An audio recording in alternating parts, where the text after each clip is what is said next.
when preventable behavior starts damaging community infrastructure, it's probably time for Public Works to step in. That could mean teaming up with stakeholders on an outreach campaign to stop the behavior. For example, if dog walkers at a local hiking trail don't pick up after their pets, some signs urging an end to the behavior might be coming next. Maybe the signs even spell out the environmental or public health risks of not picking up after the dog. Perhaps the outreach goes further with billboards or a local TV ad or an ad in the local newspaper. But too often, nothing ends up really changing, and the behavior just doesn't stop. We put a premium on strong communication here at Public Works Radio, so this week we're exploring what comes next when traditional awareness-based outreach falls short. We landed on community-based social marketing. I know it's a mouthful, but instead of just putting up a sign or running an ad that says, "Wear your seatbelt" or "Don't litter," this approach uses research on why people actually behave the way they do, including social influences, community norms, and a whole host of other things. And then that gets incorporated into designing outreach that's much more likely to change the behavior, not just raise awareness. Let's revisit this dog example. Because we're coming at it with this framework, we say, well, maybe we don't know. Maybe we're just making assumptions about what people think. And so we did a survey of residents living around this particular area, and we found out that people actually did really care about the water quality, and they knew they ought to be picking up after their dog. The primary reason they didn't pick up is that they would forget a bag, and there were not sufficient trash cans along the trail for them to throw it away. So knowing about the audience, we were able to develop a campaign that highlighted their already high motivation, their perceived need to be a responsible dog owner. Instead of punishing, we also provided them with bags by providing bag dispensers along the trail and additional trash cans. And just in a short time, we saw an initial drop in 23% of the amount of dog waste piles that were accumulating, with a very simple change to the infrastructure and the messaging. That was Jennifer Tabanica. She runs Action Research, a community-based social marketing firm based in Oceanside, California. Community-based social marketing is a framework, and it emerged out of this recognition that traditional efforts to change behavior on the part of the public were really focused on either increasing knowledge or trying to change people's attitudes. So they were really focused on pushing information out, hoping that people would suddenly know what to do and jump on board. But a lot of those programs were not getting results. And so community-based social marketing emerged as an alternative to that. And really what it does is go beyond that, raising awareness to address underlying barriers that people experience, and then also leverage motivations like social motivations and peer influences to drive behavior change. Let's dive into that last piece a little bit more, that part about peer influences that drive behavior change. Here's Benjamin Lucha. He's the Environmental Programs Manager for the city of Victorville, California.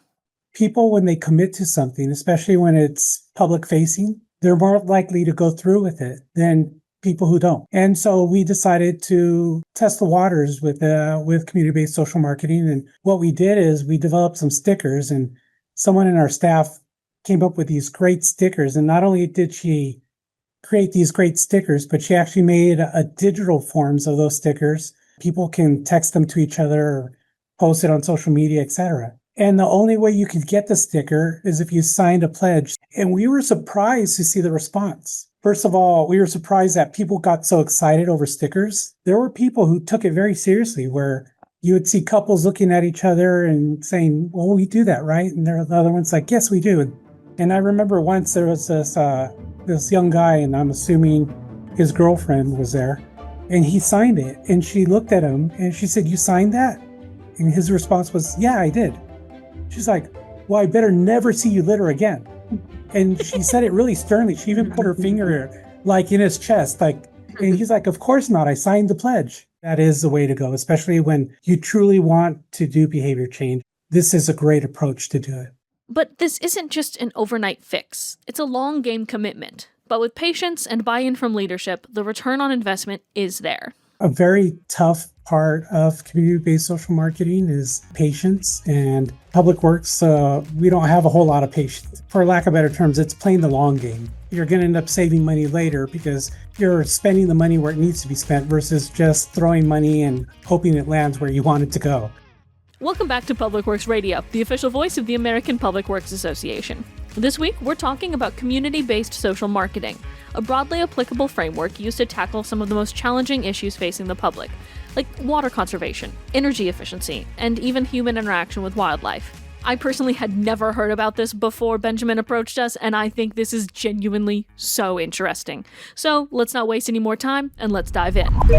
Let's kick this off with a community-based social marketing success story. Can you give us a best-case scenario for applying it? One of my favorite and I think most easily explained examples is a project I worked on several years ago in a city here in Southern California where they were facing what a lot of cities and jurisdictions face, and that is people not picking up after their dogs. So there was a trail running along the river and people were using that trail to walk their dogs, but not picking up. And initially, the agency that I was working with said, we need to tell people that this is the right thing to do. And we need to tell people that it's bad for water quality and that picking up after your dogs is the law. And so the hunch of the city was, well, people just don't know and they don't care. And they wanted to just develop a program. And because we're coming at it with this framework, we say, well, maybe we don't know. Maybe we're just making assumptions about what people think. And so we did a survey of residents living around this particular area. And we found out that people actually did really care about the water quality. And they knew they ought to be picking up after their dog. The primary reason they didn't pick up is that they would forget a bag when they left their house, and there were not sufficient trash cans along the trail for them to throw it away. So knowing about the audience, so that objective information we got from the audience, we were able to develop a campaign that highlighted their already high motivation, their perceived need to be a responsible dog owner. So the campaign was called Do Your Duty. It focused on being a good dog owner, being a good citizen instead of punishing. But importantly, in addition to that, we also provided them with bags by providing bag dispensers along the trail and additional trash cans. And we wanted to test that because obviously trash cans would cost money to install. So we tested it on a small portion of the trail and compared that to an area where we just left everything alone, business as usual. And just in a short time, we saw an initial drop in 23% of the amount of dog waste piles that were accumulating with a very simple change to the infrastructure and the messaging. So that's one of my favorite examples, but as Ben knows and others that I've worked with, it's been replicated across many things from getting employees to turn off their computer monitors at the end of the day, to put the right things in the recycling bin, to complying with safety regulations for bicycles. And like I said, everything in between. So, Benjamin, let's talk about how to use this to solve a public works problem. Thanks. Yeah, well, what's going on here in Victorville is, well, first of all, I've only been here a little over a year. I've been working in the environmental field and for municipalities for over 26 years now, but I've only been here about a year. And when I came in, using my experience in the past, I wanted to, I worked with staff and I wanted to try a different approach to doing outreach because I say it so often, and Jennifer's heard me say it several times, that just regular getting the word out doesn't work. People will hear it over and over again, and it doesn't mean they'll change their behaviors. And sometimes I would have someone tell me, you got to do a better job in educating the public. And, I'd respond to them, I could staple it to their foreheads, and there's still no guarantee they're going to read it. And I've been through that so many times where we just put out so much information, but nobody's reading it. Nobody's changing their behaviors. When I came here, I introduced the environmental program staff to this concept of community-based social marketing. And I told them I would like to see if we can possibly do this here so that we can actually change behaviors versus just getting the word out. And we first dipped our toes in it and using more like a principle that came from it. It wasn't a true community-based social marketing project because as you'll learn, you need to pilot it, you need to, study your audience, etc. But just reading the book, Fostering Sustainable Behavior, who Jennifer actually happens to be a co-author of the latest edition of that book. But I was reading through the book and, we had an outreach event where we were going to have a booth and we had to get some kind of giveaway item to bring people to our booth. And so I read a section on commitments, and it was very interesting because it outlines how people, when they commit to something, especially when it's public facing, they're more likely to go through with it than people who don't. And so we decided to test the waters with community-based social marketing. And what we did is we developed some stickers, and someone in our staff came up with these great stickers. And not only did she create these great stickers, but she actually made a digital forms of those stickers, and they're animated stickers so that people can text them to each other or post it on social media, etc. And the only way you could get the sticker is if you signed a pledge saying that you are going to participate in our organics program and put your organic waste where it belongs, in the green or the organics container. And we were surprised to see the response. First of all, we were surprised that people got so excited over stickers. As a kid, I liked stickers, but I didn't think that even adults would be excited over stickers. And you'd be surprised what kind of adults get excited over a sticker. But when we would tell them the way you get the sticker is either you can sign this pledge, and you can get an electronic form of it by going online and doing a pledge online. There were people who took it very seriously, where you would see couples looking at each other and saying, well, we do that, right? And the other one's like, yes, we do. And so they sign it and they get their sticker. And I remember once there was this young guy, and I'm assuming his girlfriend was there, and he signed it, and she looked at him and she said, you signed that? And his response was, yeah, I did. She's like, well, I better never see you litter again. And she said it really sternly. She even put her finger like in his chest, like hitting his chest, like, I better never see you litter again. And he's like, of course not. I signed the pledge. The pledge has nothing to do with littering, but they associated it. And that's how serious people took those pledges and those commitments. And so we were seeing, yes, actually applying these types of principles could be effective. For your organics program, did that track to having more organics? More people were following through when they got home? Well, we were told they were. It's kind of hard, especially when it's a public event, and that's something I was hoping we were going to go into too. Is to truly do a community-based social marketing project, you really need to test it, because it's not a one-size-fits-all. It's not, hey, everyone do stickers and your programs are going to go excellent. And so we actually did more of a true type of one where, well, actually, we're in the process of implementing it right now, where that's what we're going to do is we're going to try different approaches based on the findings that are outlined in community-based social marketing projects. And we're going to test them, and we're going to see which is the most effective. And not only which is the most effective, but also we're going to determine where it is cost effective, where maybe the more expensive one is more effective, but when you actually do a calculation of, dollar per amount of change, it maybe isn't as effective as another way. And that way, we're going to determine what's the best way to address a problem we're having right now that has to do with low participation rates and high contamination of our organics. As we learned from Jennifer, calling it marketing might actually be a bit misleading. It's more like a framework made out of several important steps that she's going to break down. One of the things that makes community-based social marketing so broadly applicable is it's not a marketing tactic. It's actually a framework and that you can just apply. So you don't have to be a behavioral scientist or an expert marketer in order to be able to kind of guide through the steps. So the first step is, and there's 5 of them, the first step is selecting a behavior. And why is that important? Because there are probably thousands of different behaviors in public works that we could be asking people to do. And if we ask people to do all of these different things, it doesn't mean they're going to do more. And in fact, they're likely to do less. They get overwhelmed with all of the choices. There's different challenges. So the first step is really deciding what is the thing that we want people to do. And maybe it's 2 or 3 things, but it's a very strategically selected set of clear actions.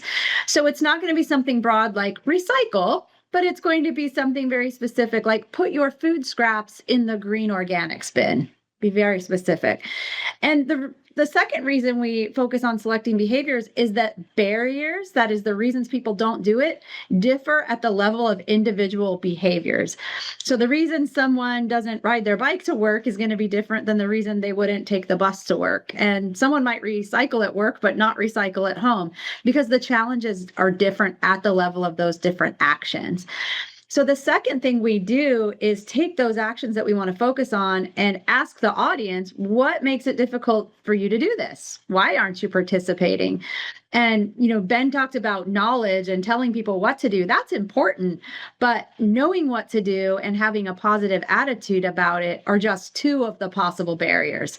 There are many other things that stop people from participating. They might forget.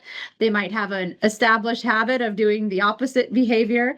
They might be afraid that they would be perceived as weird or strange if they did the behavior. There might be opposing norms or just misperceptions about what they're supposed to do, or actual inconveniences or flaws in the program that make it hard for people to participate. So at that second step, we have to really uncover what is it that's preventing people from participating. And then secondly, what do they see as beneficial about participating? In that example I gave you about picking up after dogs, the agency's primary concern was water quality. Well, the people's primary concern was looking like a responsible dog owner. And so it's really important to understand what they perceive as beneficial, because that's how we're going to want to orient our messages around the things that they see as important. Once you have that information, it becomes so easy to develop strategies that address the barriers, whether it's providing bags, changing the infrastructure in some way, or correcting misinformation, or providing messages that align with their values. I'd like to add that what Jennifer was saying about identifying the behavior is such an important step. Someone like me who's been working in this industry for a long time, we start making assumptions and we feel that we, for lack of better terms, know it all. And so, like our current project that we're working on, we thought we knew what was a problem. But when it was tested and there were like surveys and people interviewing people living in our neighborhoods, we discovered that the problem wasn't what we thought it was. We thought we had a problem with people seeing their green waste or organics container. We're in California, so we need to divert organic waste. We thought that people were just seeing it as an extra trash can.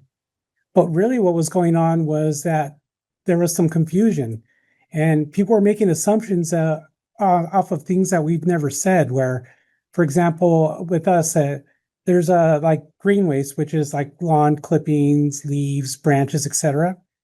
And then the organic waste, which is like food waste, etc. We were having people bag their food waste, and we have a special piece of machinery that actually tears the bag apart, pulls out the food waste to compost it, and we throw the bags away. Well, people were making the assumption that they had to get compostable bags to participate in the program.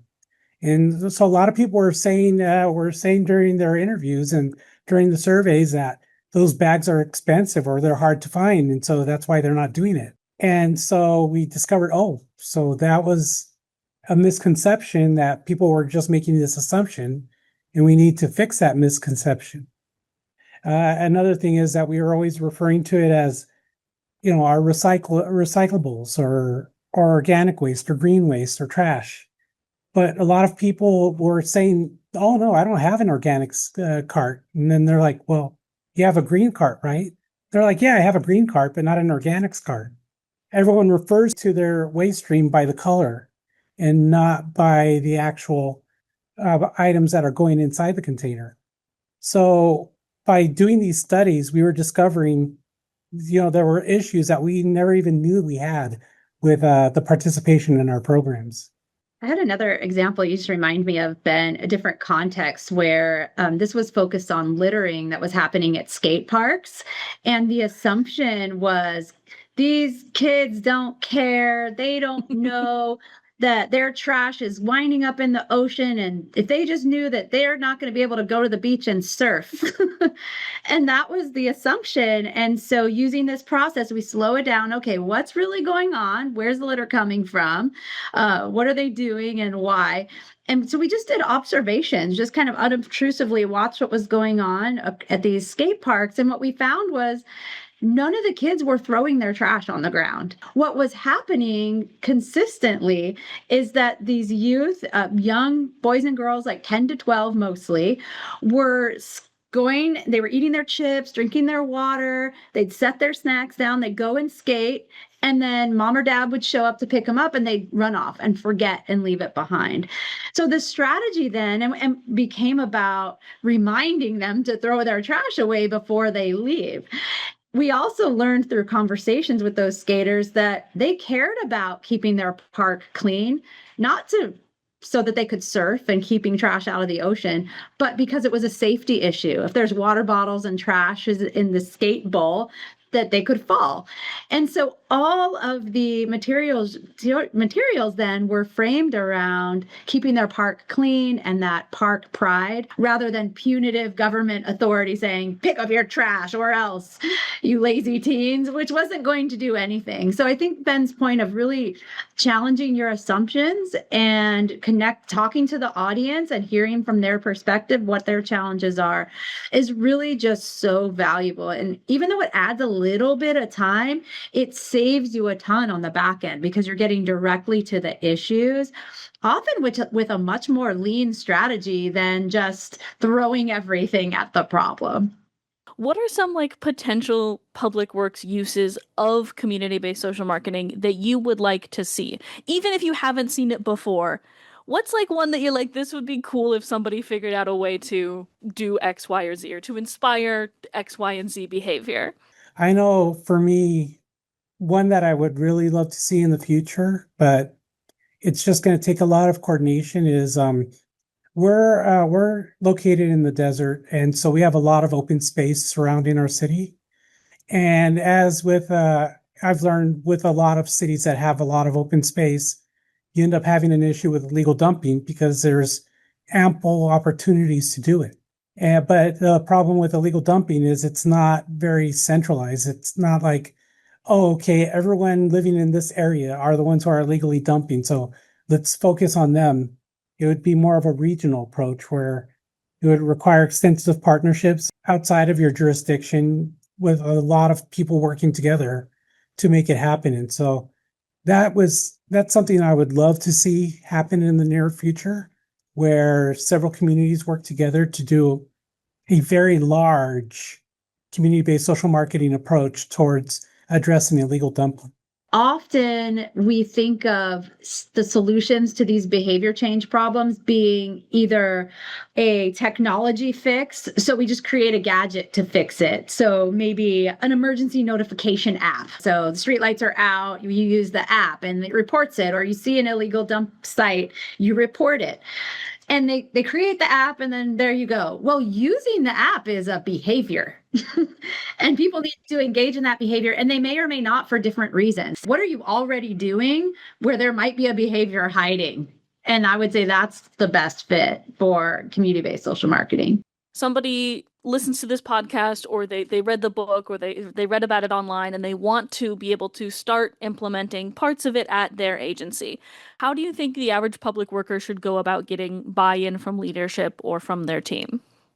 I think it's just presenting case studies. A very tough part of community-based social marketing is you need patience, and in public works, we don't have a whole lot of patience. It's get it done and move on to the next thing you need to do. And so it's I guess, for lack of better terms, it's playing the long game versus just getting something done and let's move on. And I know for me, that was a big hang up for me, where I just wanted to say, okay, that's done. Let's move on to the next issue. So really showing these case studies of how it has been effective, how it is cost effective. It may sound more expensive now, but you're going to end up saving money later, because now you're spending the money where it needs to be spent versus just kind of taking a shotgun approach and just throwing money and hoping it lands where you want it to go. And so by doing these demonstrated proof of how it has helped out with certain issues, I think it's really convincing that that is the way to go, especially when you truly want to do behavior change. If you're just looking to be in compliance, or if it's just, by law, we need to send this information out to every ratepayer or every resident, that probably would not be a good project for community-based social marketing. But if it is, hey, we have problem X, how are we going to solve it? Then this is a great approach to do it. What question am I not asking that you think everybody should know about community-based social marketing in the context of public works? Something I like to say is it teaches you what not to do as well. It's kind of like, I think you've probably heard this from a lot of the public works professionals you've worked with before, that there's no going back once you're aware of a topic, once you've worked on a topic. It's like, I did a streetlights project and I went on vacation, and the first thing I did was stare at the streetlights at that location, because I was like, oh, okay, I like that, but I don't like that. Or, I've been working in trash and recycling issues for so long. It's like, I was on vacation once and there was a sign for a landfill, and my wife's like, no, keep driving. We're not going to go visit a landfill on your vacation. And so same thing with community-based social marketing. Sometimes, I'm not going to throw anyone under the bus, but sometimes you see some outreach methods from other locations and you'll even cringe, because you're like, okay, well, when studying up on this topic, I know that they're going to actually get the opposite effect of what they're looking to do. My family's so used to me taking pictures of signage everywhere we go. It's like, usually, sometimes they're good examples, but a lot of times they go into, I have this file of shame on my computer where I put all these bad public education campaigns, because when you really know the mechanisms behind it and behind human behavior, you just kind of like, oh my gosh, palm to forehead, and knowing that they could actually be producing a behavior that's opposite to what they intend. So messages, and I think that's one of the things that convinces people to do it, because they're like, well, what's the return on investment? That's what they're used to, right? If you buy a street sweeper, what's the return on investment? You buy a tangible product, that's really easy to calculate. You're going to do this, it's going to pick up this much trash, and that's how much it's going to cost. And it's a product and they can see it. But with community-based social marketing, you kind of don't know what you're going to do until you start. And you don't know what the messages are going to be. And maybe you need to assign, but maybe you need to go talk to people, or maybe the message needs to come from a completely different organization. You don't really know that, and that's hard for people to grasp. But there's so many examples of education only campaigns going back to the 90s, and big major national campaigns that either produced zero effects or produced effects counter to what they intended to produce. A lot of the anti-drug campaigns in the 90s, they've later found actually increased drug use. And there's other examples like that. And those campaigns cost millions of dollars. So what I always ask people is, well, what's the return on investment of not doing this approach? Because if you're not changing behavior and you're spending millions of dollars, your return on investment is zero. And so by spending this little bit of effort up front and being able to test different strategies, you can see on a very small scale before you've spent your millions of dollars that you're going to get a change or not get a change. And sometimes you don't get a big change. Sometimes it's just a little bit, because there's big barriers you've got to address. But at least you know that on a small scale, and you end up saving money in the long run by doing that. So I think Ben's suggestion of looking at case studies and looking at agencies that have done this well and what they've found can be a really helpful way to convince management or the powers that be that this might be something they want to try. Thank you for listening to Public Works Radio, the official voice of the American Public Works Association. And thank you to our guests, Jennifer Tabanico and Benjamin Lucha, for joining us today. Make sure to subscribe wherever you get your favorite podcast, rate it, review it, forward us along to a friend, and don't be shy about dropping us a note over at podcast@apwa.org so we can hear your feedback directly. We'll catch you next time.